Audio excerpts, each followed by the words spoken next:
Selamat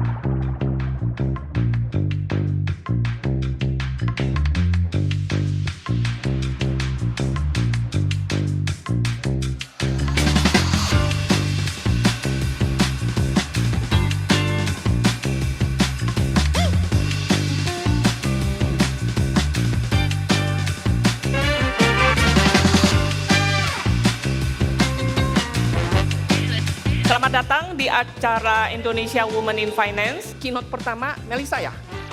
Oke, silakan. Melissa adalah CFO Superbank sekarang. Perlu dibantuin nggak? Katanya habis ini, snorkeling. Itu kakinya cedera itu katanya, sebelah mana satu gitu. Jadi dia minta podium. Oke Mel, silakan. Oke, good morning. Selamat pagi semuanya. Udah masih lemes. Sekali lagi, good morning everyone. Ini baru benar. Selamat pagi, salam sejahtera bagi kita semua.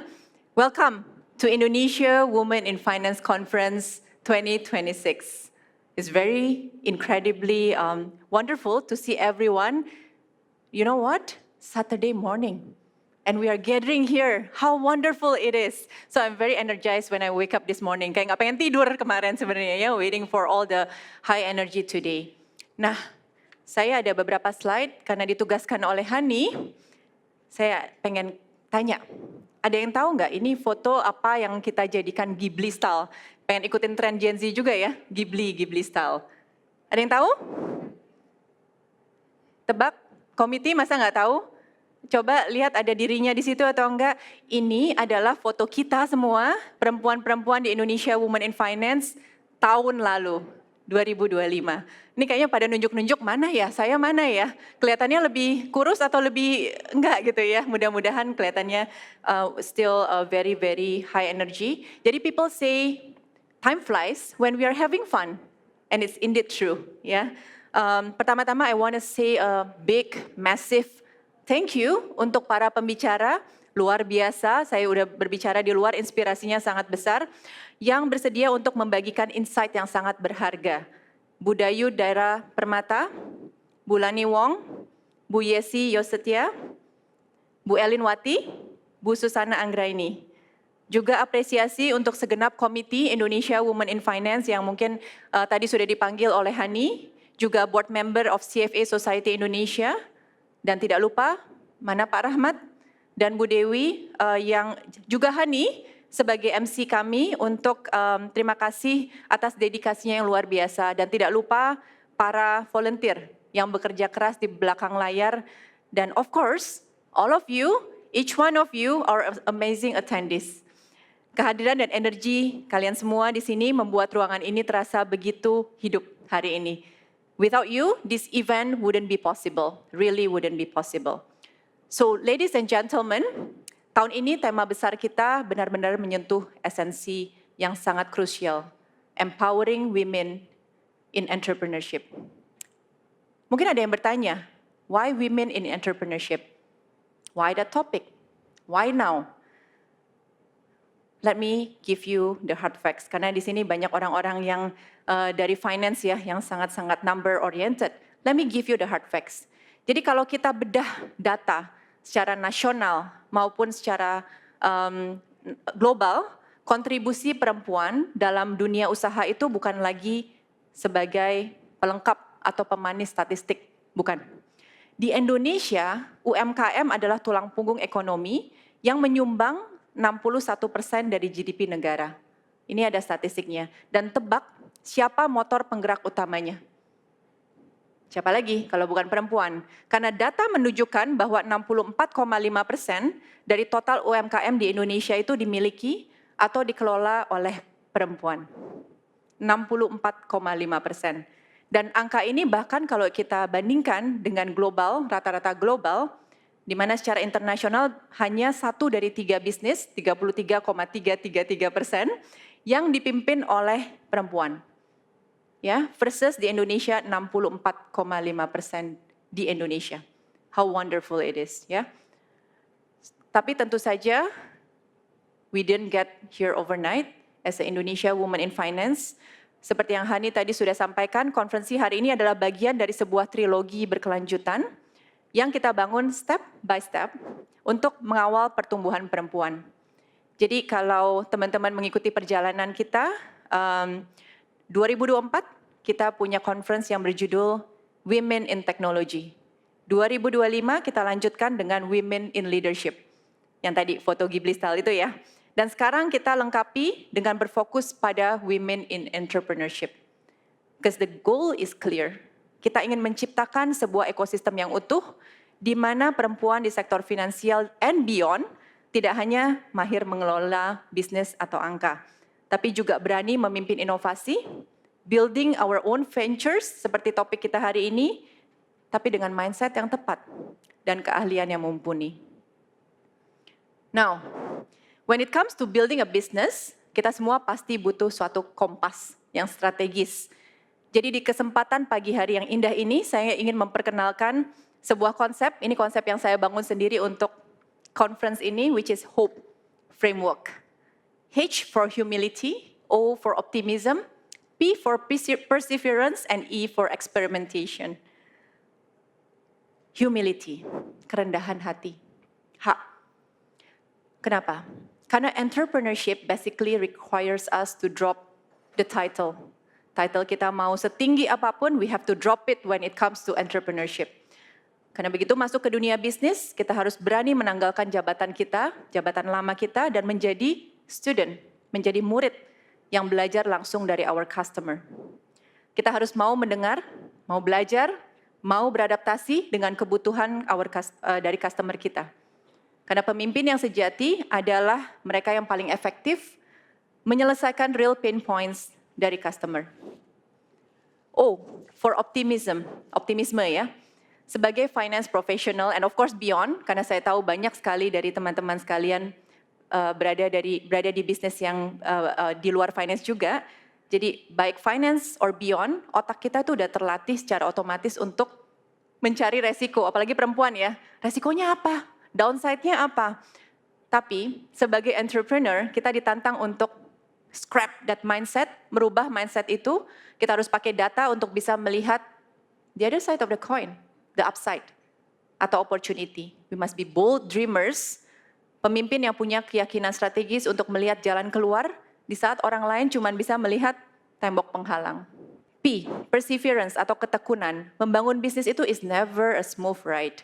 Kita pasti akan melewati fase yang kita sering sebut sebagai the valley of death. Disinilah resiliensi kita diuji. Ini soal komitmen jangka panjang kita terhadap visi awal yang kita tetapkan bersama.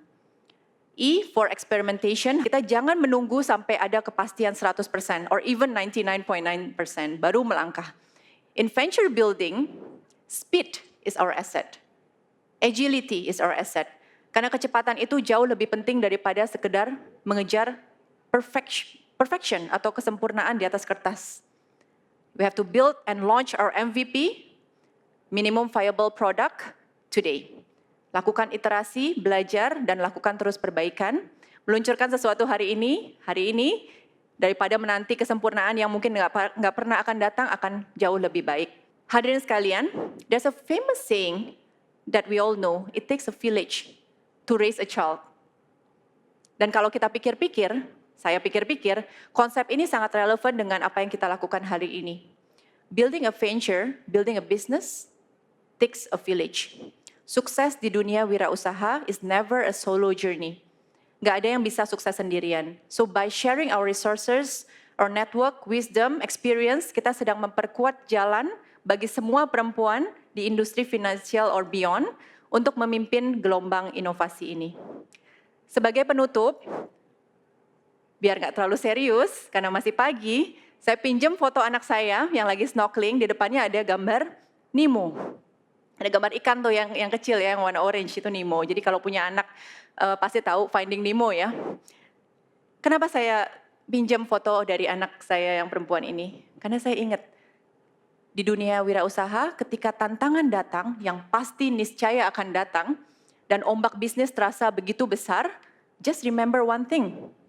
Just like Nemo, keep swimming, keep swimming, keep swimming. Oke, mungkin suaranya nggak kayak Nemo, tapi the essence is we have to keep swimming. Teruslah bergerak maju, teruslah mendayung, Dan jangan pernah berhenti percaya pada potensi yang kita miliki.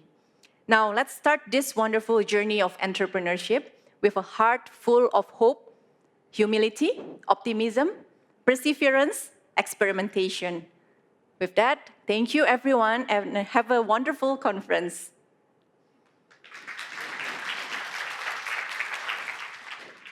Thank you Mel, setiap Sabtu saya berenang. So it make me think, ya Bu Elin ya, kita harusnya berenang right? Gitu. Tapi kita ada di sini hari ini. Oke teman-teman, let's go to the second keynote, My Beloved Rahmawati. Baik, terima kasih Bu Hani. Saya juga sama seperti Melisa, saya juga disuruh sama Bu Hani untuk berdiri di sini untuk mengantarkan diskusi dari para speaker kita yang sangat hebat, yang sangat menginspirasi untuk kita semua yang meringankan langkah ya untuk di weekend pagi ini belajar sama-sama di sini. Baik, terima kasih kehormatan bagi saya untuk bisa memberikan pengantar ya diskusi di tema IWF yang sangat penting ini. Jadi IWF itu seperti tadi kata Melisa bilang, kita ingin menjadi common room, ruang bersama gitu ya. Katanya women itu minority, jadi women harus support women. Ini adalah salah satu bentuk inisiatif kita, mudah-mudahan bisa menjadi ruang bersama yang terus berkembang gitu ya. Jadi nanti setelah trilogi ini ke depannya silahkan ibu-ibu, mbak-mbak di sini yang juga memiliki aspirasi topik apa lagi yang paling relevan dan kita butuhkan seperti itu ya. Jadi ketika kita berbicara tentang kewirausahaan perempuan, kita tidak hanya berbicara tentang seorang perempuan yang ingin punya bisnis. Sebetulnya perempuan itu membuat bisnis itu banyak hal ya, tidak sekedar ingin membuka bisnis, tapi juga dia memiliki purpose. Bagaimana dia bisa memiliki tujuan.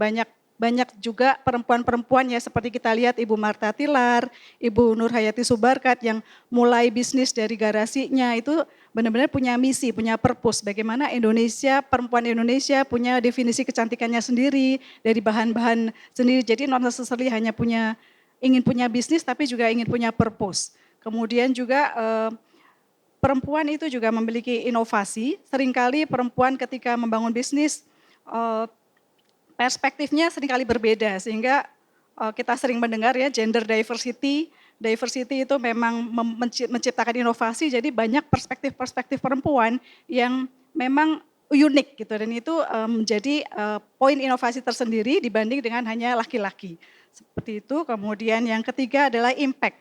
Perempuan untuk membuat bisnis itu juga mostly bisa berharapkan untuk memberikan impact, bukan hanya menambah nafkah bagi keluarga gitu ya, tapi juga bisa membuka lapangan pekerjaan, kemudian juga kepada komunitas dan juga kepada negara. Seperti tadi Melisa bilang.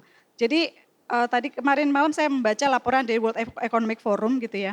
Perempuan itu jumlahnya sekitar 66%, 2/3 dari seluruh populasi di dunia. Namun kontribusinya terhadap GDP hanya sekitar 30%. Jadi masih terdapat gap gitu ya. Jadi ini memang impact-nya yang kita harapkan, tadi seperti yang disampaikan Melisa bahwa banyak ternyata UMKM itu yang dari perempuan. Kemudian juga wealth creation, kita juga perempuan berhak untuk mendapatkan kemandirian finansial dan juga memberikan legacy ekonomi bagi generasi selanjutnya. Seperti itu.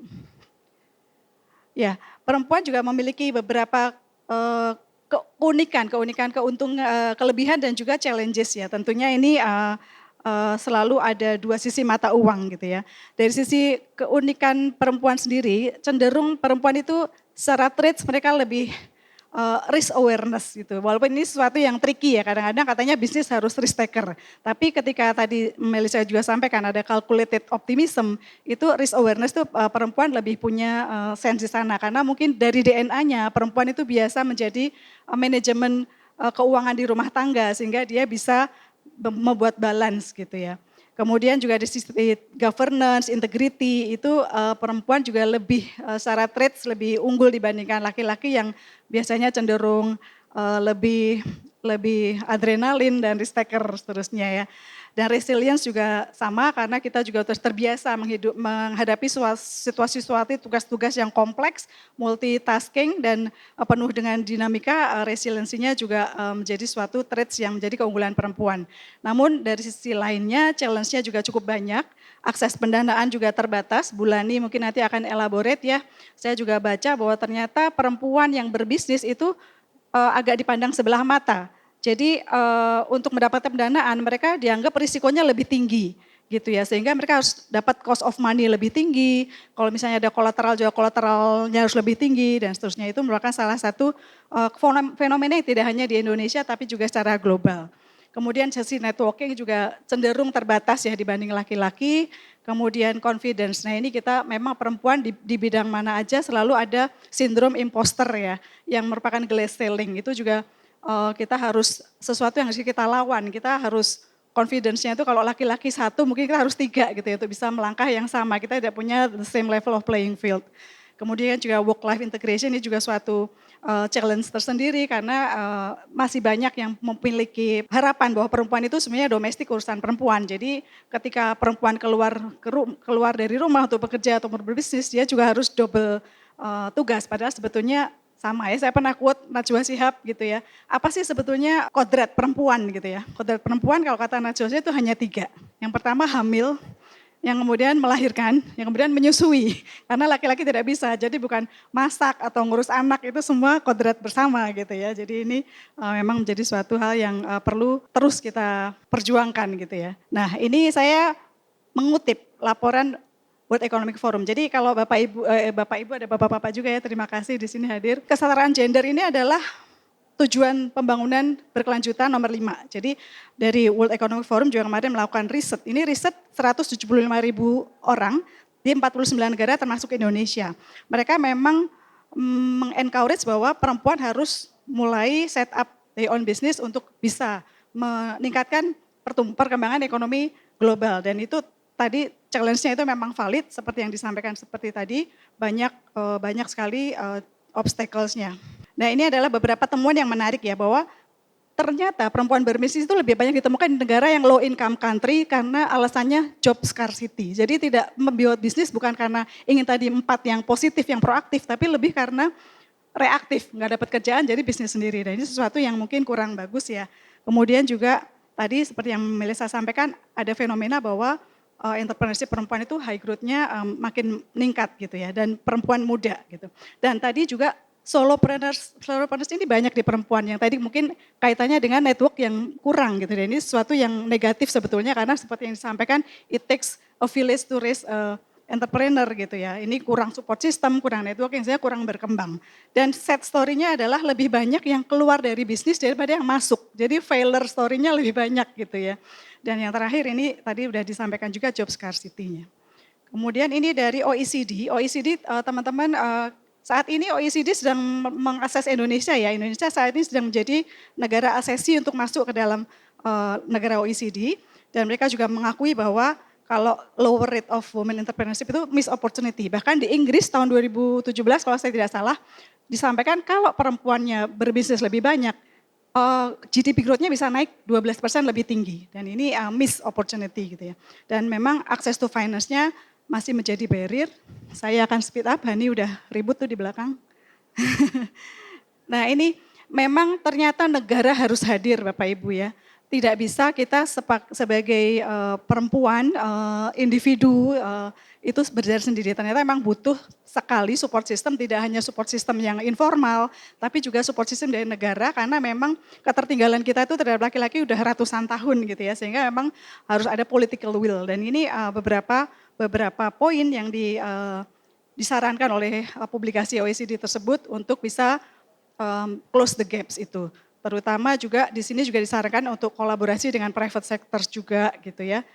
Dan juga financing instrumen sudah lebih kreatif. Dan kalau yang sepanjang saya tahu sih sebenarnya di pemerintah tuh di era AKBPN-nya udah ada seperti itu. Lebih ke gender perempuannya lebih diberikan kesempatan. Nah, tapi memang eksekusi masih banyak juga, jadi memang PR kita semua. Itu yang mungkin kita ingin sampaikan. Nah, saya ingin menutup pengantar ini dengan sedikit pantun. Mungkin disiapkan cakepnya ya supaya nggak tegang ya.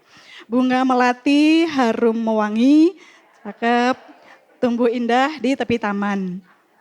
Perempuan hebat bukan untuk menyaingi, tetapi menginspirasi dan memberdayakan. Terima kasih.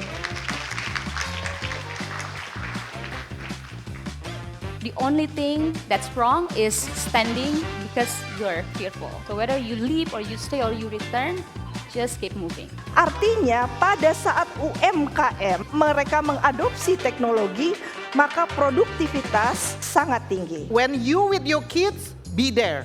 When you at the office, be there. So be there everywhere you go. The most important adalah projectnya atau bisnisnya visible. Then other things will follow. All the best with that, go with it, pasti ada jalan. I'm still Susan, I'm still me, I'm with a bigger purpose.